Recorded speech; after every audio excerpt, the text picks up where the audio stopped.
Hello. এখন আমাদের সবগুলো নাম্বারের কাজ শেষ হয়ে গেলে আমরা তো এটা ডিলিট করে দিব বা অনেক নাম্বার হয়ে গেলে এগুলো ডিলিট করব। ডিলিট করব কিভাবে? মানে কাজ শেষে স্ক্যান করা শেষে তো ক্লায়েন্ট সিস্টেমে ক্লিক করব। ক্লায়েন্ট সিস্টেম থেকে মাই নাম্বার। ক্লায়েন্ট সিস্টেমের মধ্যে যে মাই নাম্বার।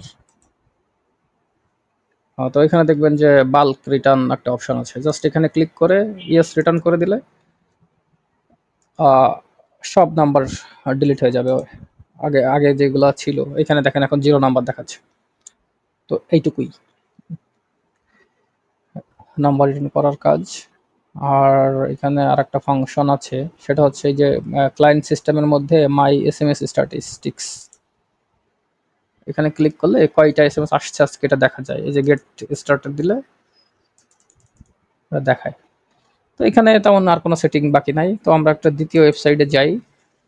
সেটা হচ্ছে একটা টেম্পোরারি ইমেইল এসমেইল প্রো।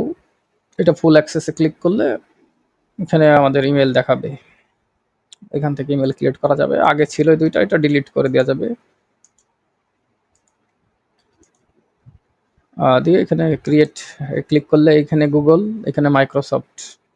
গুগলে ক্লিক করে জেনারেট দিলে ক্রিয়েটে ক্লিক করতে হবে। তারপর গুগল নিতে চাইলে গুগল মানে জিমেইল, আর মাইক্রোসফট আউটলুক নিতে চাইলে মাইক্রোসফট। এখানে মাইক্রোসফট ক্লিক করে জেনারেট করলে মাইক্রোসফটের ইমেল এই যে outlook.com এর জিমেল তৈরি হয়ে গেল।